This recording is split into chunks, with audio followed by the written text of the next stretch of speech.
قرآن پاک میں ایک عورت کی ایک عادت کا ذکر ہے، بہت زیادہ دلکش اور حسین ہے۔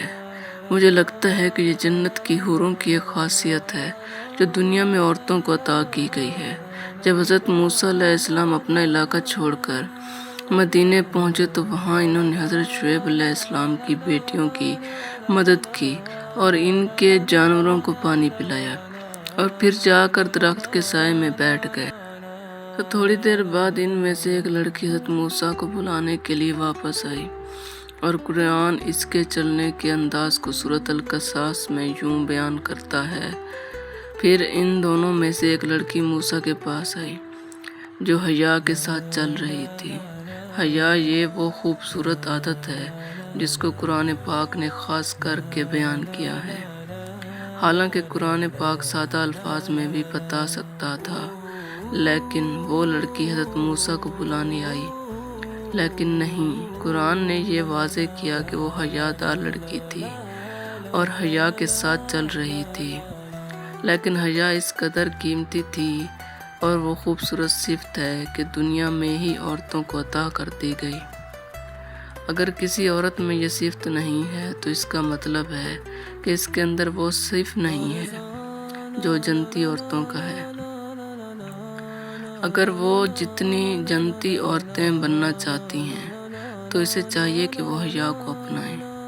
یہ لڑکیوں کے لیے اتنی بڑی صفت ہے کہ اس کا ذکر قرآن پاک میں بھی موجود ہے۔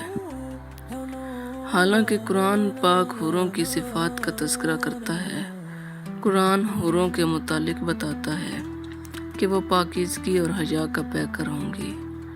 ذرا ایک لمحے کے لیے آپ یہ سوچئے کہ یہ کس قدر حسین عادت ہے جس کو قرآن پاک نے خاص کر کے ذکر کیا ہے۔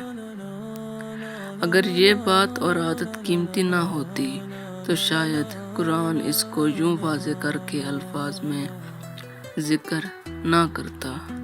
وہ حیا جس کا تذکرہ قرآن پاک نے کیا ہے، یہ وہ صفت ہے جو آپ کو جنت تک لے کر جائے گی۔ یہ وہ صفت ہے جو نبی کی بیٹیوں کو عطا کی گئی تھی۔ اگر آپ کی آنکھوں کو جھکنا آتا ہے اور آپ کی زبان کو رک جانا آتا ہے اور آپ کی نظریں کسی غیر محرم کی طرف نہیں اٹھتی، آپ کے ہاتھ کسی ناجائز جسم کو نہیں چھوتے اور اسی طرح آپ کے قدم بھی غلط رستے کی طرف نہیں اٹھتے، تو آپ جان لیجئے کہ آپ ایک حیا والی عورت ہیں۔ لیکن اگر آپ میں حیا نہیں ہے تو پھر اس کا مطلب یہ ہے کہ آپ نے زیور اتار پھینکا ہے جو اللہ نے آپ کے وجود کو سجانے کے لیے بنایا تھا۔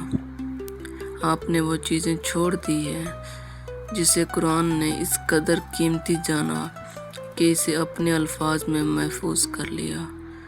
یاد رکھیں کہ قرآن پاک ہر بات نہیں کہتا۔ قرآن صرف وہی کہتا ہے جو ضروری ہے اور جو قیمتی ہے اور جو ابدی ہے۔ اور اگر قرآن نے حیا کو ذکر کیا ہے تو اس کا مطلب ہے وہ آپ کی روح کا حصہ ہے۔ جب آپ کو حیا چھوڑتی ہے تو آپ صرف ایک عادت نہیں چھوڑتے، آپ اپنی اس پہچان کو چھوڑتی ہیں جو اللہ نے آپ کو دی تھی۔ اس وصف سے باہر نکل جاتی جس میں شعیب علیہ السلام کی بیٹی کھڑی تھی، جس میں نبیوں کی بیٹیاں کھڑی تھیں، جس میں جنت کی حوریں کھڑی تھیں۔ جنت کی عورت بننے کے لیے ضروری ہے کہ آپ اپنے آپ کو حیا سے ڈھانپ لیجئے۔ اگر شادی کے دن بارش ہو جائے تو یہ خوشحال زندگی کی علامت سمجھا جاتا ہے، اور یہ بات بھی سچ ہے۔ اگر کوئی عورت اس کو اپنی زندگی کا حصہ بنا لے تو شاید وہ دنیا کی حور کہلائے جانے کی حقدار ہوگی۔ مگر آج کا ہمارا معاشرہ اس چیز کو سمجھتا نہیں ہے۔ حیا کا پتہ ہی نہیں ہے یہ حیا ہے کیا، جو کہ بہت لوگوں میں ختم ہو چکی ہے۔ شریعام بچیاں ٹک ٹاک پہ آ رہی ہیں، نہ دوپٹے کا پتہ ہے، نہ دین کا پتہ ہے، نہ اپنے کا پتہ ہے، نہ غیر کا پتہ ہے۔ کہاں ہے حیا؟